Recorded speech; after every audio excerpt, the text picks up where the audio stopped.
Welcome everyone to Fantasy Focus Live.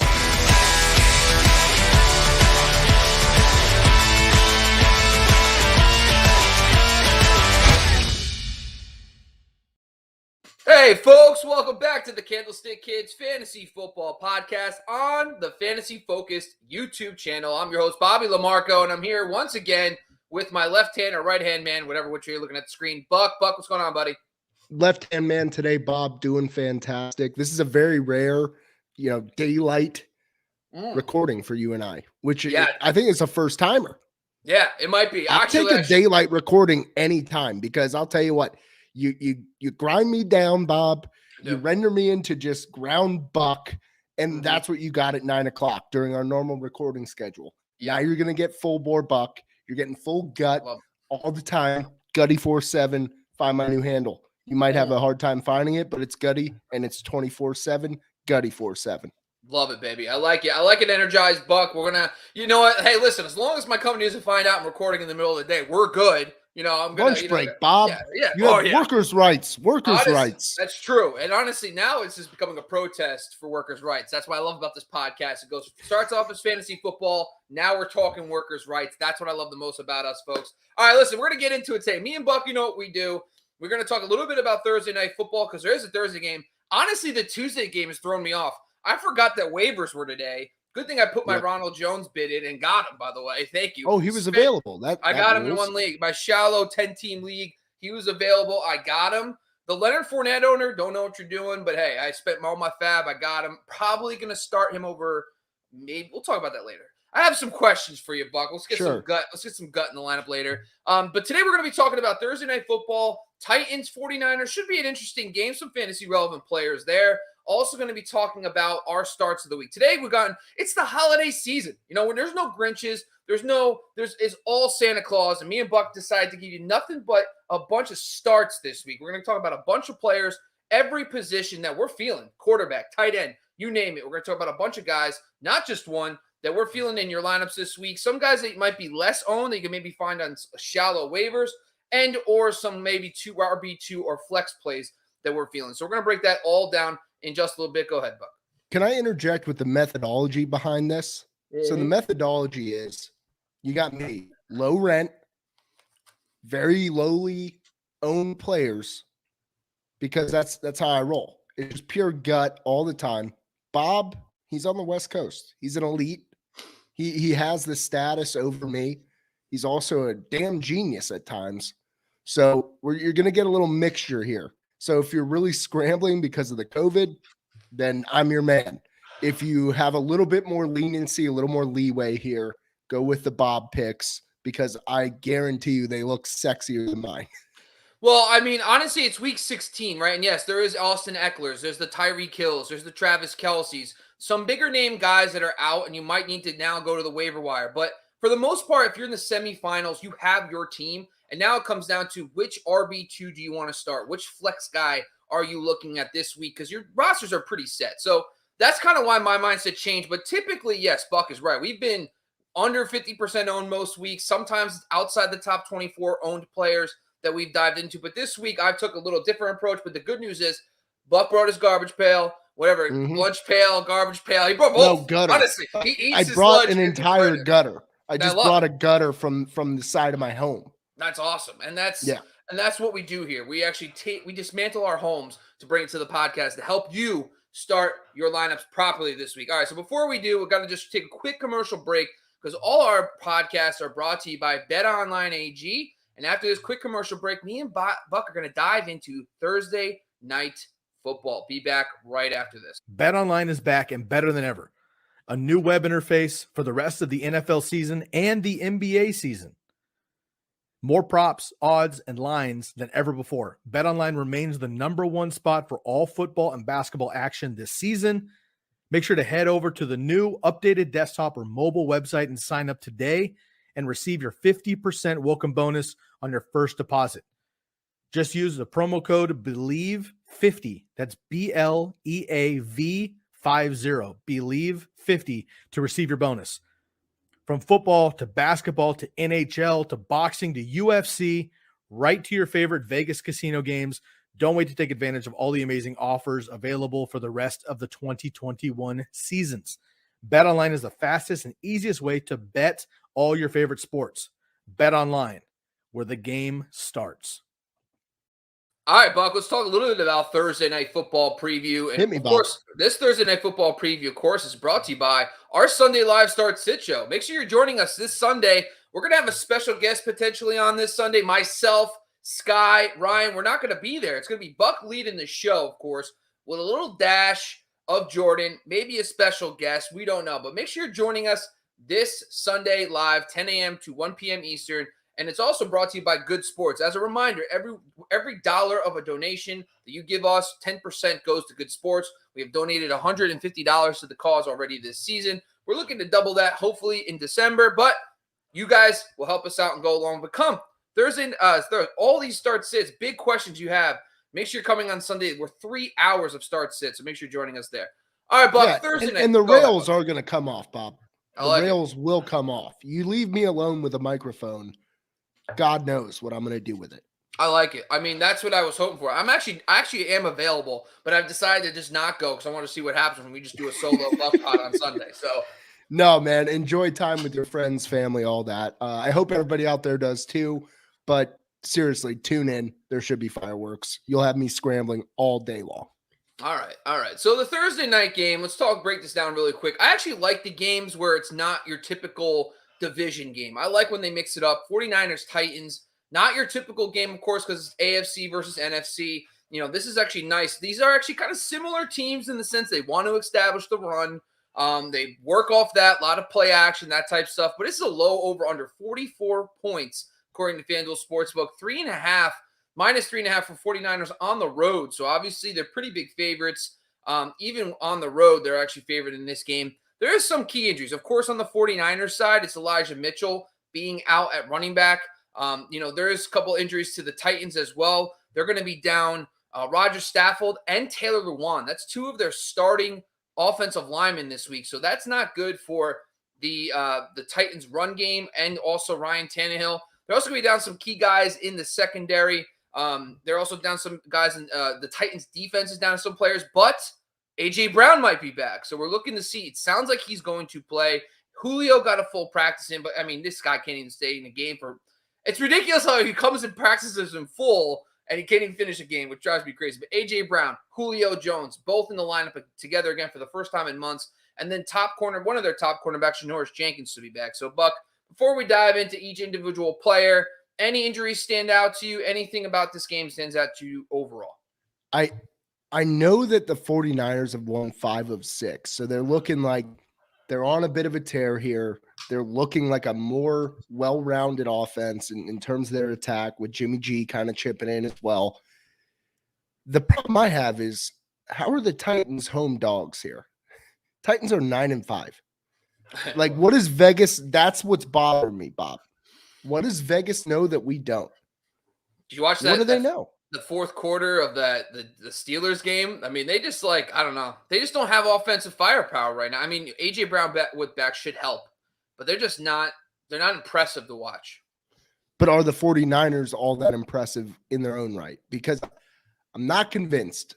God forbid, Sky, I don't mean to insult your team. It's true. But I'm just saying, the Niners, they're not sexy, yet they go in as road favorites to a 9-5 first place in their division team.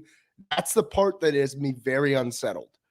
So because of that, I'm kind of leaning 49ers way here. I'm kind of leaning towards some of their players. You mentioned the offensive line injuries there for Tennessee. I just feel like 49ers get it done on the ground game, but Jimmy G's a little sneak start here. If you're really pressed, like let's say Pat Mahomes, God forbid, is on the COVID list. Ooh, throw Jimmy Grapes in there. He's available. You can scoop him. Yeah, I think when you're looking at this game, to be honest with you, I think George Kittle and Debo are the only two guys that you probably should feel comfortable with. Maybe Ayuk. Agreed. But overall, I think when you start looking at how you beat each team, they're both more vulnerable through the air, especially the San Francisco 49ers passing game. I mean, the Titans now with A.J. Brown back, how comfortable would you feel playing A.J. Brown his first game back after this long absence, Buck. Are you willing to flex it? You would flex him right away. Okay. Yep.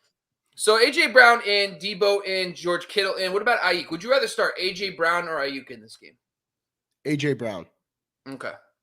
Now, when you jump down to the running backs, the Jeff Wilson, this is the thing about Jeff Wilson. When these guys come back from injury, we all expect them to hit the ground running, and especially with serious knee injuries like Jeff Wilson had. Pro Football Doc was saying forever that he might not be 100% until December. So he gets off to a slow start, and then people fade him last week, and he finally goes off because maybe he finally is healthy. So now there's no Elijah Mitchell playing against this Tennessee Titans run defense. How are you feeling about Jeff Wilson this week in this matchup? I don't love it, Bob. And I haven't loved Jeff Wilson the entirety of this. Whenever he's had to fill in for Elijah Mitchell, I think Elijah Mitchell is a much better player. He will get the volume. I don't see him turning out a 17-point performance, which is really what I'm trying to get out of my top running back there. And what about Donta Foreman? I mean, he's coming off some back-to-back solid rushing performances. San Francisco's been pretty good against the run over the last month or so. So what's your thoughts about Donta Foreman? Are you willing to start him maybe over Jeff Wilson in this matchup? No, I'm probably going to lean Wilson over Foreman. All respect to Foreman, but the injuries, I mean, you're going up against a pretty solid front there for the San Francisco 49ers. I'm not in love with Foreman. If you're in a pinch, he's a good flex option, but RB1, RB2, I'm fading Foreman. Now, when it comes to the defenses in this game, are you looking at maybe 49ers defense with those injuries up front? What's your thoughts there? Yeah, I mean, I would prefer 49ers over the Titans in this game. Vegas knows, Bob. They're just always lurking in the shadows. Right. So if they are favoring San Francisco, I'm going to lean San Francisco here. Now, knowing everything going on right now, it's a Thursday game, which is tough because we're not going to know all the final COVID things going on. Jimmy G, Ryan Tannehill, either of these guys in your lineups for 2 QB leaves, super flex, anything like that? No. Okay. Super flex, I'm fine with either, but not in a standard one quarterback league. So it sounds like George Kittle, in my opinion, I think George Kittle, Debo, it sounds like A.J. Brown, maybe even Ayuk are in your lineups, but it sounds like Ayuk is a little, there could be some flex appeal there, but I don't know if he's a slam dunk start, in my opinion. I actually do like the 49ers defense. I actually think they are a solid start in this game. I am honestly personally favoring Jeff Wilson over Foreman in this matchup, but let's talk about some quick in and out. So the biggest one of all is Joe Mixon against Baltimore. Baltimore has been really stout against running backs. I'm going to assume we would both start Joe Mixon over both these players, correct? Yes, okay. Even with that Q on him. Yeah, and Devin Singletary versus New England or one of these two running backs? Jeff Wilson. Sony Michel. Sony Michel. Damian Harris if he is active. I think it's a problem because of how well Ramondre Stevenson already attacked the Bills front. I'm gonna start JWJ. Okay, and then Rashad Penny against Chicago. Rashad Penny. Okay, so that's right around the RB2 flex range for Jeff Wilson specifically. Yep. All right. Is there anything else you want to talk about and touch on for this Thursday night game before we move on? No, not really. I'm good. All right. All right, those are our Thursday night football preview brought to you by our Sunday Live Start Sit Show. Make sure you're jumping on the Fantasy Focus YouTube channel every Sunday, 10 a.m. to 1 p.m. Eastern. And all our Sunday Live shows are brought to you by Good Sports. 10% of all donations from our show go to good charity, Good Sports. So far, we've donated $150 this year. So make sure you're getting on, too, because this Sunday and the rest of the football season, we are doing a giveaway for the month of December. For every $500 we raise, we are actually giving back to we're giving away a jersey to one of our followers. So all you got to do is become a super chatter, join the show, and then you guys will be entered to win a jersey once we hit that $500 threshold for the month. So make sure you guys are jumping on, helping out, and just join Buck. Talk some shop, you know what I mean? You know, even if it's not football related, Buck will be definitely down to chat it up with you, of course. All right, before we go into our next segment, which is our positional start sits of the week, which is brought to you by our sponsor, Care Factor. We're going to take a quick commercial break to talk about Care Factor. We'll be back right after this with our positional start sits. Hey, TCK Potters and Fantasy Focus community. Are you looking for options for hair loss? There are many options out there for treating it. However, most products treat the cause, such as DHT, and don't do much to support the growth of new and stronger hair. It's like removing harmful weeds from your lawn, but not doing much to fertilize the grass. That's why the Fantasy Focus and TCK team has partnered with CaraFactor. CaraFactor saw this problem and focused their research on finding just the right combination of biosynthetic growth factors and an innovative delivery system to promote fuller, stronger looking hair.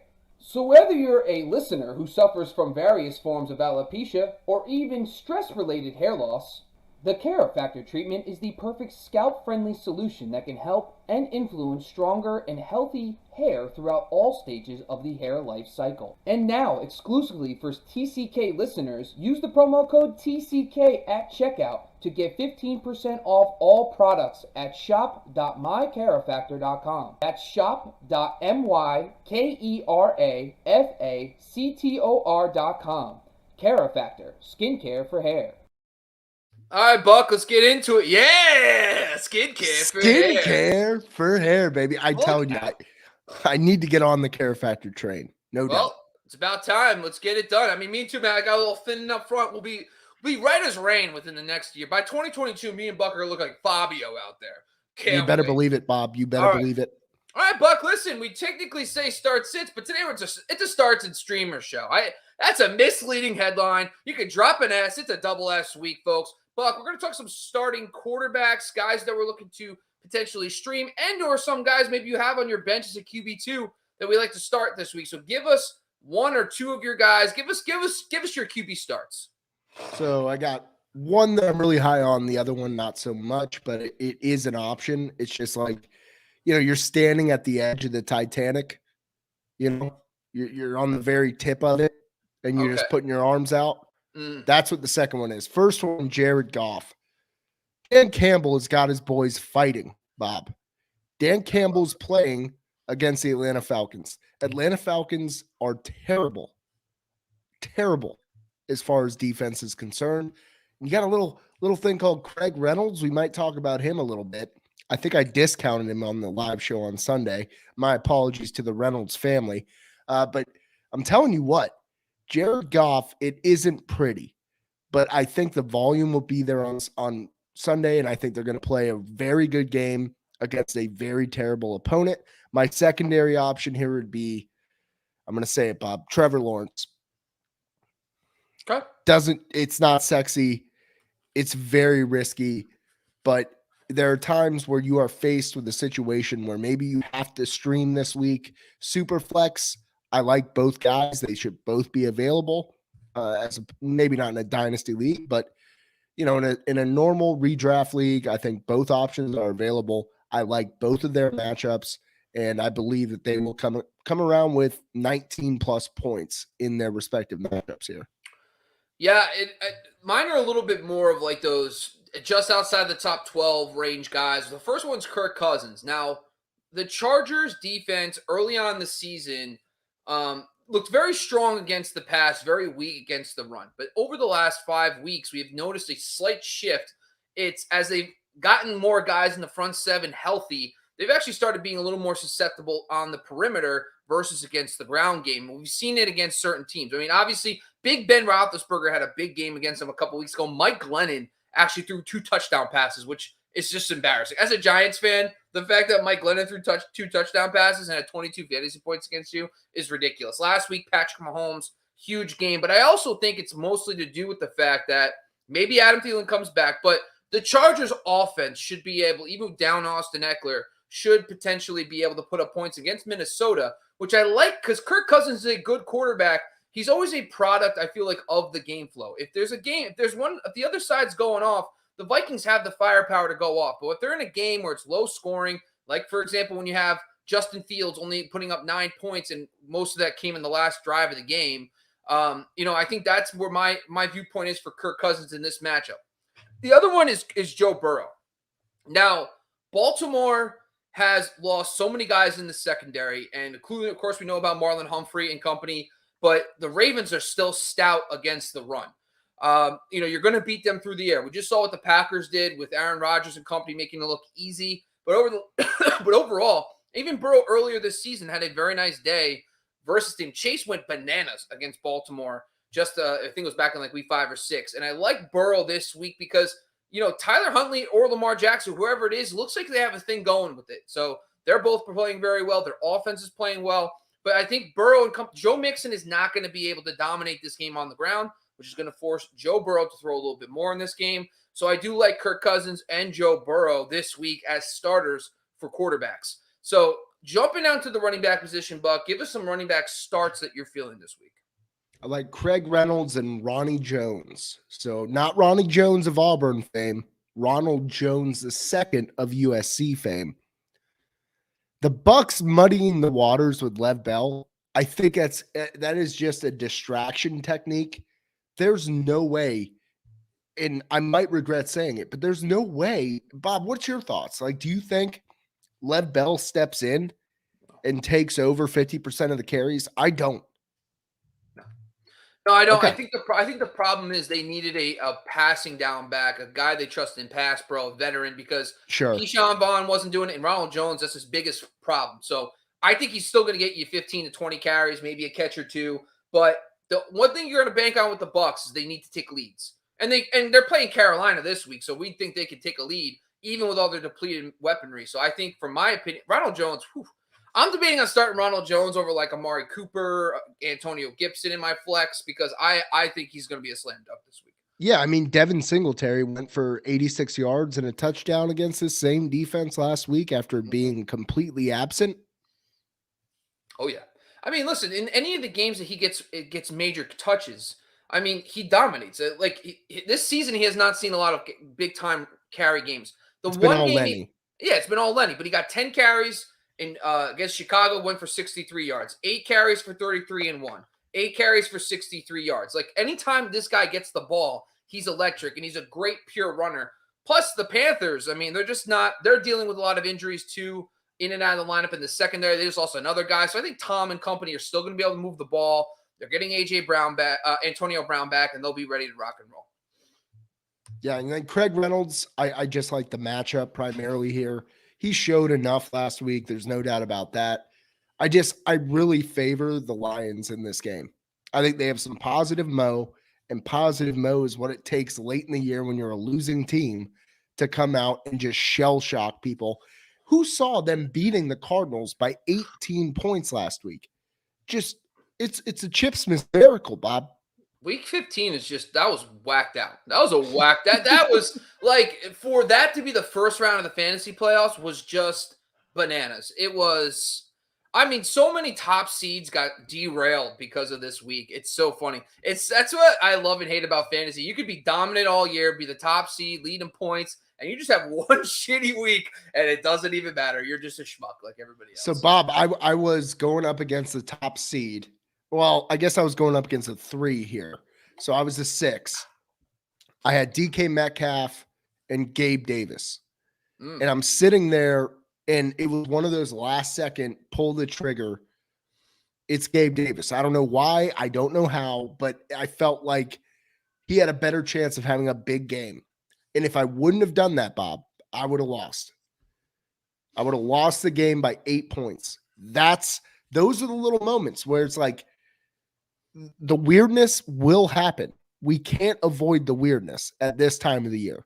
So you just got to stay on track, stay with your gut, stay with your heart, and, clear eyes, big hearts, can't lose. Is that what the Friday Night Lights is, Bob? Full hearts. Full hearts. Can't I got a big heart. It's not full. You can't fill that puppy up. It is enlarged. No, I mean, it's like an enlarged heart. Yeah. Oh, all right. Now we're starting to get into like vaccine conspiracies. I don't want to even bother with that. So Has nothing to do with vaccines, dude. I just got a big old heart. All right. So my running backs are kind of obvious. These are bigger names, and it's kind of why I wanted to bring these guys up, because some of them are either haven't produced really well lately and they have a nice matchup this week, or they're more just like guys that are starting to emerge, and I want to continue to ride the high hand. The first one's David Montgomery. Montgomery, if you look at his stats the last 5 games, he's only had one big game. The rest is like between 8 and 11 points. But this week against a Seattle team, not only is Seattle vulnerable on the ground, but they are actually one of the most vulnerable pass catching running backs. And Montgomery has been known to get you 4, 5, 6 targets in this game. I really like David Montgomery in this matchup against Seattle. I would try to get him in my lineups as an RB2. The next one is James Robinson. Seems obvious. He's playing the Jets. Sometimes you just don't overthink it. We just saw him get the workhorse role, 18 carries, but now he gets the Jets. And the Jets are so bad against running backs. It's just like, if you've had James Robinson and you're in the semifinals, you literally just lucked into this. A guy who was unusable like 3 weeks ago is now going to be a rock solid RB2, maybe even RB1 against this match against the Jets. The other ones are the Broncos running backs against the Raiders. They just continue to put up a bunch of points together. And I think we're starting to notice Javonte Williams is getting the slight lead, especially in the passing game. He's running more routes. He did it again last week, but even Melvin Gordon. I know people love the hotness of Javonte, but people are overlooking how good Melvin Gordon has been for fantasy this year. And I think he's rocked in again against the Raiders, even with Drew Lock. That does worry me just a little bit because Drew Lock does not use his running backs as much in the passing game. So I guess maybe that's a little bit more sketchy now I'm thinking about it. And then the final one's Miles Sanders. Miles Sanders has been I have like 3 ulcers from Miles Sanders. When you watch him play, he's so good. Now they're dedicated to the run. And it's like 2 + 2 = 4. We just watched him back-to-back games get 100 yards. And now he's playing the Giants, guys. Just don't overthink it. The Giants they're heading in the wrong direction. I just can see that Miles Sanders is red hot. They did it against a Washington football team. I know they had a bunch of missing pieces up front, but don't overthink it, guys. The Giants are not a good football team. They will have a lead. They'll have plenty of workload for Miles Sanders and Jordan Howard in this game. So I really do like Miles Sanders as another start for me. All right, Buck, let's jump down to the wide receivers. Give us some wide receivers that you're feeling as a start for the Christmas week. Again, we're staying in the gutter here. I'm going to go with Tyler Boyd going up against Baltimore. I think it's a great matchup, Bob. Tell me why he didn't. I stopped answering Tyler Boyd's calls after what he did to me this year. So I'm literally a Tyler Boyd apologist. I love Tyler Boyd, and we're starting to see him a little bit get it going. But he burns. He's when I look at I've been following him closely. It's like when he has a bad matchup, he does well. And when he has a good matchup, he doesn't do that well. And it's like hard to predict when he's going to go off. Baltimore is a better matchup, but it's actually been so good for outside receivers too. And we saw this earlier. It was Chase went nuclear. There's no Marlon Humphrey. So it's just hard to predict which guy it's going to be because now they're kind of rotating. So, I mean, I get it. Boyd's talented. You can only hope that the game flow suggests that the Cincinnati Bengals have to throw a bunch. That's all you have to hope for because they want to try to run. So maybe you're right because I think that Joe Mixon's not a good play. So maybe it is the pass catchers in this one. I'm going to go Tim Patrick here going up against Las Vegas. I know you like that one, Bob. I know you do. I like those outside receivers. Well, the other thing, too, is that Drew Lock is a little more of he will push the ball outside a lot more. So, my thing is Tim Patrick's just producing better than Courtland Sutton. It's just that simple. I know Courtland Sutton's, I'm not saying Sutton's not a talented player, but for whatever reason, Tim Patrick's just, the numbers are the numbers. Like, he's just, even last week he did it. So, I hear you on that one, too. Yeah. All right, I'm going to jump down. Let's get to mine here. I got a couple that I just kind of run through my slot versus wide metric, and I wanted to see which names kind of stick out. One of them that stood out was Jarvis Landry if he comes back against Green Bay. Green Bay, we know, is going to put up their points. And, Landry, when he's been over the last handful of weeks, he's been in double-digit fantasy points pretty much every contest over the last month or so when he's out there. So I like Jarvis Landry against Green Bay. Green Bay's been really strong, but they actually have been more susceptible to slot receivers, and Landry plays about half and half. The other one is your boy Jamison Crowder. We always should fade Jets, but he's got Jacksonville this week, and Jacksonville has just been a dumpster fire in the slot, and Crowder is out there a bunch. So I mean, sometimes the usage follows the production follows the usage. So I wasn't really feeling Jamison Crowder a couple weeks ago because of the slot matchups, but this week is a slot matchup. So I think Jamison Crowder, if you want to get deeper, is fine. Russell Gage, talk about staying in the flames. I mean, he's got Detroit this week. Detroit is in, kind of an okay matchup for wide receivers, but Russell Gage has a unique role, plays in and out, half and half. So I like Gage as a wide receiver 3. Here's another one, your boy, Odell Beckham Jr. This past week, it didn't. The Seattle Seahawks have been just really good against perimeter wide receivers. And that's really hurt the matchup last week for Odell and company, even though they were down an outside corner. This week they get Minnesota. Well, when I tell you they're getting better, but they're still freaking horrible against receivers. So I do like the potential. I mean, Minnesota is one of those things where last week they lit up over 400 yards to the Bears, and somehow they only allowed like 9 points, which just makes no sense. Makes no sense. Like, honestly, it makes no sense. It was one of the craziest games to watch. How many untimely fumbles, and then they're going for it. They're not converting on fourth down in the Minnesota red zone. But anyway, Chase and Higgins. I know you said Tyler Boyd. I actually have Chase and Higgins here because they are an out wide defense over the last few weeks. Chase just went nuclear. I don't know. Sometimes when a player goes like that, I don't know if they're going to let Chase do that again to him. But he had like 30 points the last time they faced off. So, and the final one's AB. This is more of like a PSA. Like, don't overthink it, guys. Mike Evans out potentially. No Chris Godwin. AB he was hurt with his ankle, but then he went on this suspension for 3 weeks. He's been up to speed. And then Bruce Arians comes out today, says AB looks like he did right before. I mean, he'll say that, whatever. But BA comes out and says AB looks like he did before the injury. I'm just putting him right in my lineups. If you got AB because of these injuries, plug him in. That's how I feel. Agreed. Completely agreed. Any of those stand out to you, Buck? Any comments, questions, or concerns? No concerns at all. I mean, I understand the Cincinnati lean. I'm pretty high on all three of the options there. I just think this has to be a get-right game for Joe Burrow, to be quite honest. Yeah. I love Joe Burrow this week, so it makes sense to factor in all three of those guys. The one that stands out and the one that's simplest for me is AB. Put him in. Do not hesitate. He's in. He is in. Oh, yeah. All right, Buck, let's jump down to the tight ends. Actually, before we do our tight ends, let's take a quick commercial break. We have another sponsor that we want to bring up. Our newest sponsor, Lightbox. And after this, we'll jump into tight end streamers and starts for the week. Shout out to our new sponsor, Lightbox. Say goodbye to the dull gifts. Lightbox lab-grown diamonds are the brightest gift of the year. Using cutting-edge technology and innovative techniques, they've cracked the science of sparkle, creating the highest quality lab-grown diamonds you can find at a light price, $800 per carat.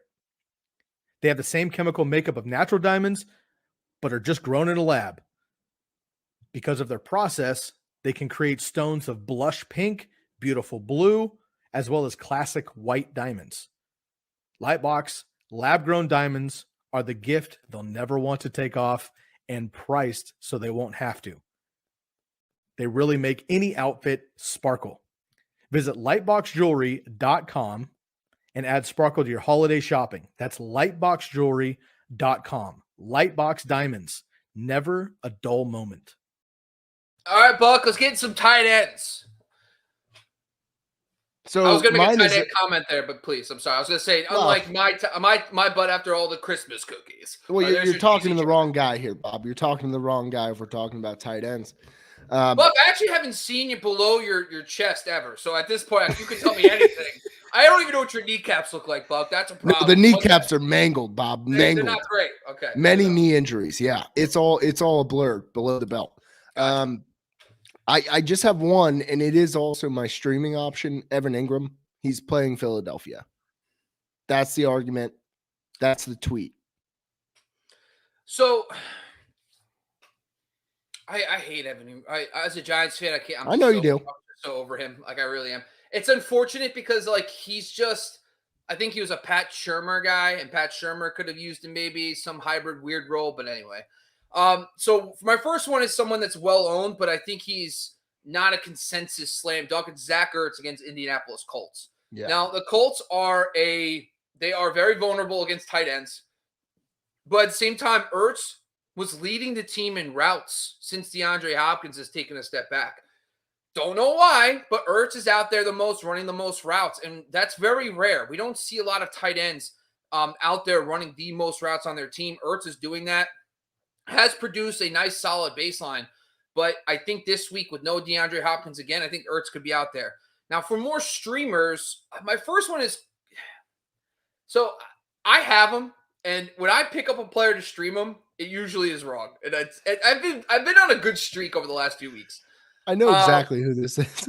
No, I don't think you do. I don't think you do. James O? Jimmy O? No, it's not. It's not him. It's Cole Kmet against Seattle. Love it. So Cole Kmet against Seattle. So one of the things you'll notice about Seattle is they are so good against perimeter wide receivers that everything gets pushed to the middle of the field. Tight ends have been very good against Seattle this season. But the problem I have is this. Seattle's offense can't get off the ground. It's been weird. So it's been kind of like defense. Their defense is playing better, which, Cooper Kupp went bananas against them yesterday. I mean, that's kind of my point. When you start pushing everything in the middle of the field, Cole Kmet had a really nice game last week, but it was dependent on the fact that they dropped back to throw a bunch, and Kmet just got a bunch of volume. So I am a little concerned that from a game flow perspective, Seattle versus Chicago could be ugly, which is going to lead to less opportunities for Kmet. Plus, he's alerted to the end zone because they go to Jimmy Graham in the red zone. So I think he's fine from a PPR, half PPR standpoint as a potential streamer. But now let's get to my deeper names. My first one's CJ Uzama. And CJ Uzama, listen, Tyler Boyd, T. Higgins didn't do anything in the first matchup because it was Jamar Chase and CJ Uzama. 3 for 90 and 2 against these guys. And Baltimore has been terrible against tight ends.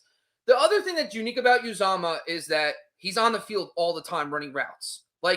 So I just want to bring this up too, because I started tracking routes run to dropbacks for tight ends because I'm just super interested to understand how many. So what's the actual number? And the highest average of route run to dropbacks is Tyler Higbee at 90%.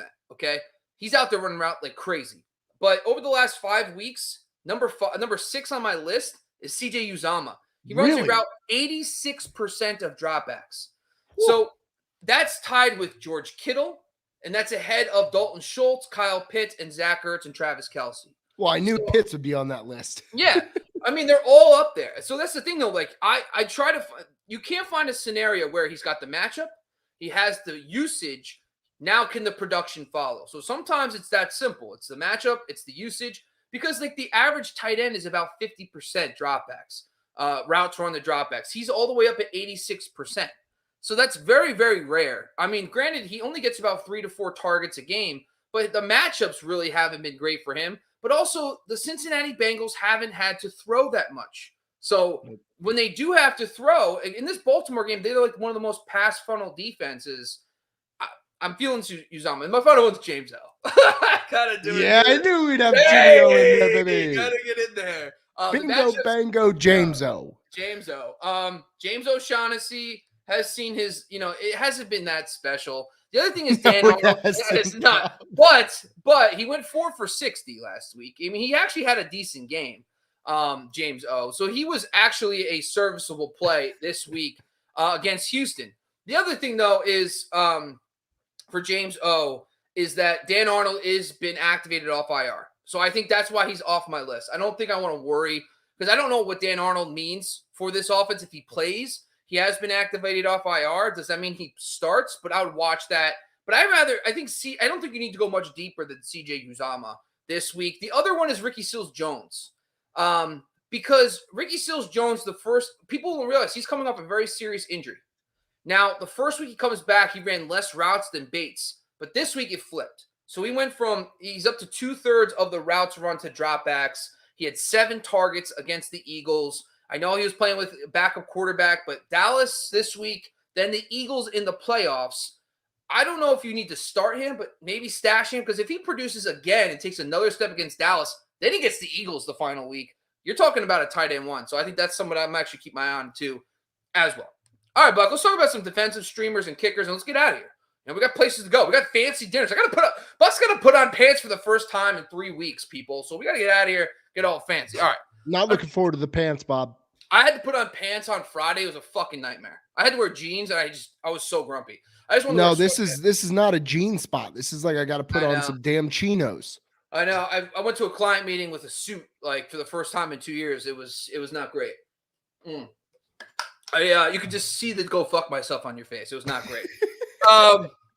So the problem with my metric this week is that it's kind of chalk. unfortunately. The Cowboys, the Bucks are way up there, but they're way owned.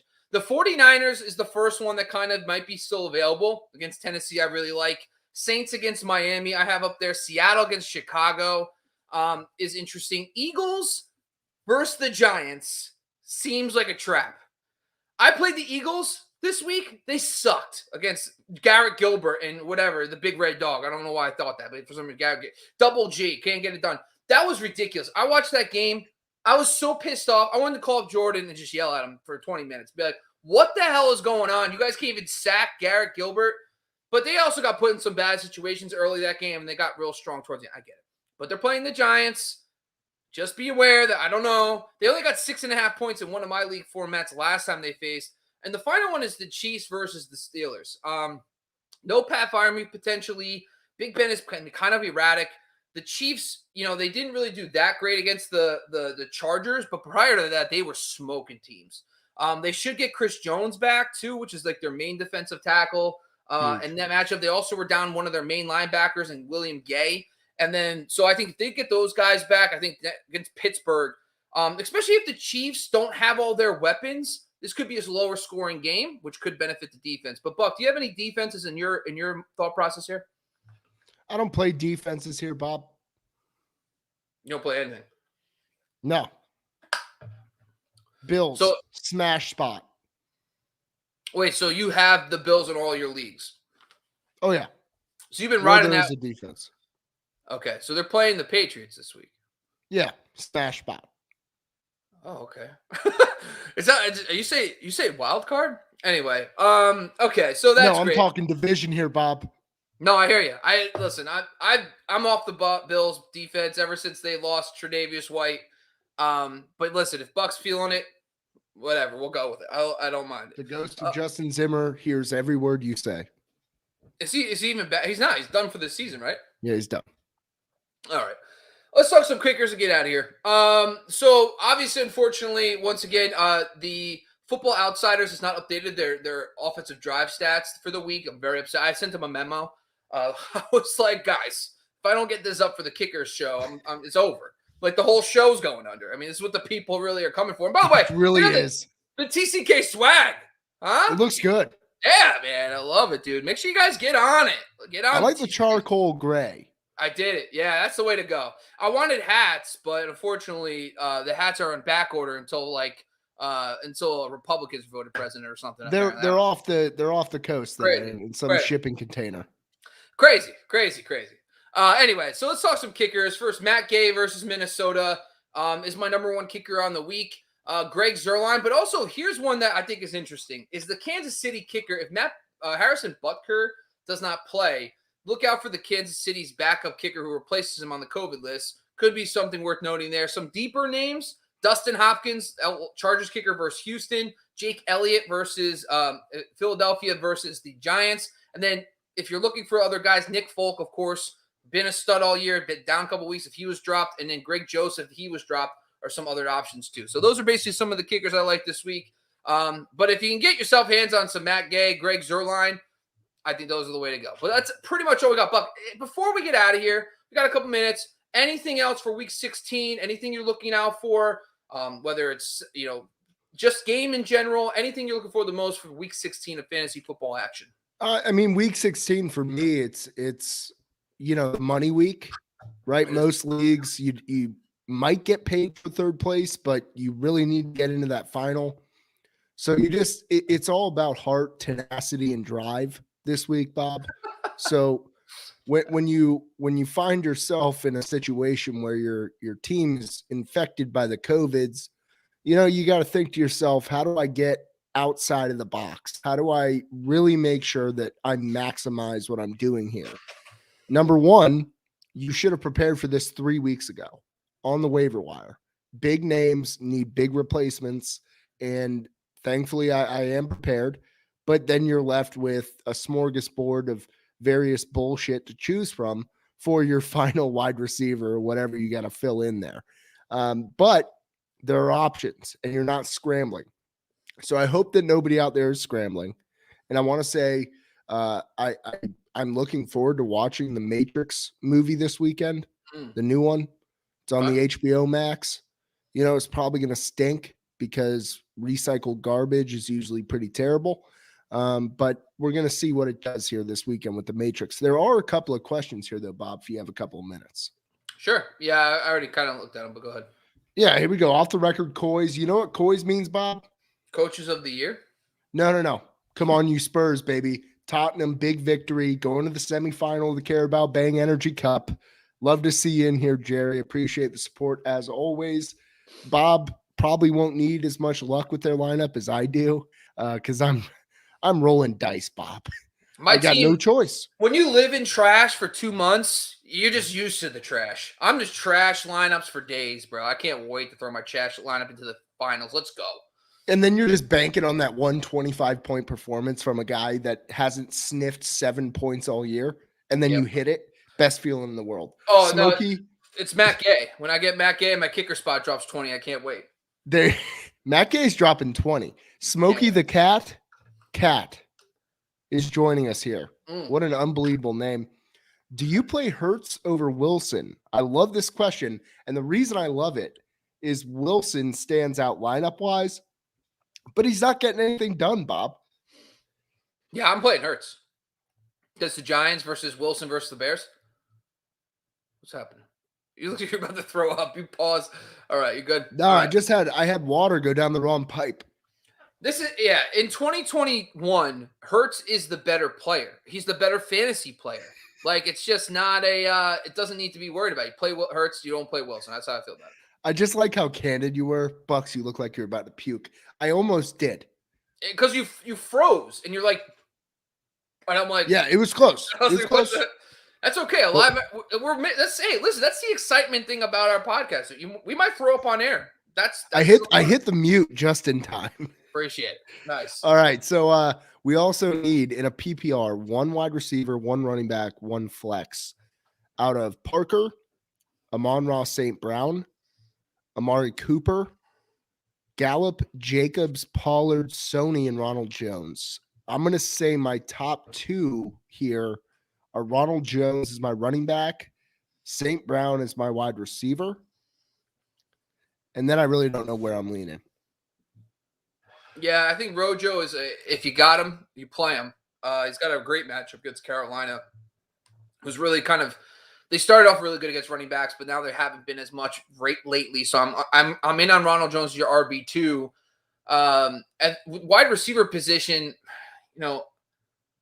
Cooper, the Washington football team has been better against receivers, but the last time these guys played, Cooper found the end zone with 5 for 50. Yeah, they are a slot funnel defense, though. And that leans Gallup. CeeDee Lamb. CD. Pollard's out.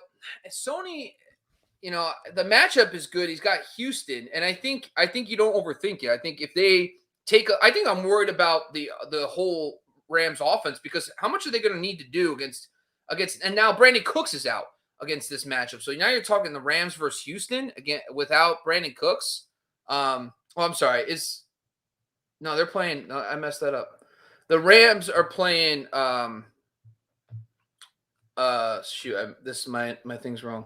The Rams are not playing Houston. Houston's playing the Chargers. Help me out here. Who are the Rams playing? At Minnesota. How'd they get mixed up? Oh, because it's alphabetical order. It's so stupid. Okay. Minnesota. That's super dumb. Okay. All right, there we go. That's better. Let's see what this means now. Holy shit. Yeah, I'm playing Sony against Minnesota. I like the matchup, so I'm going to put Sony in there. I'm going to play so it really comes down to, is it Cooper or St. Brown? Are you going to ride the high end? I think if Jared Goff is playing, so Detroit is. I'm going Amon-Ra. Yeah, I think that's not a bad play. I actually don't mind a full PPR. Stay with the hot hand. I'm okay with Ronald Jones, Sony Michel, and playing Amon-Ra St. Brown in full PPR. I'm going to flip Sony out for Jacobs. So I'm going to go Jacobs, St. Brown, Ronald Jones. Yeah. Good luck out there, Smokey the Cat. All right, man. Listen, that's pretty much all we got for today, folks. Listen, that's another nice afternoon delight evening for Buck, of course. Sunny skies for both of us, of course. Today, playing the podcast. Once again, this is the Candlestick Kids Fantasy Football Podcast on the Fantasy Focus YouTube channel. Make sure you're joining us this Sunday live for 10 a.m. to 1 p.m. We're going to be doing all our start sits and all our donations. 10% of our donations go to good sports. Make sure you're jumping on, joining Buck for this Sunday, Week 16 action. And once again, all our podcasts are on the Believe Podcast Network and brought to you by BetOnline AG. Thank you again for joining. I'm Bob. That's Buck. We're out of here, folks. Have a great holiday, and we'll see you next week, or I will.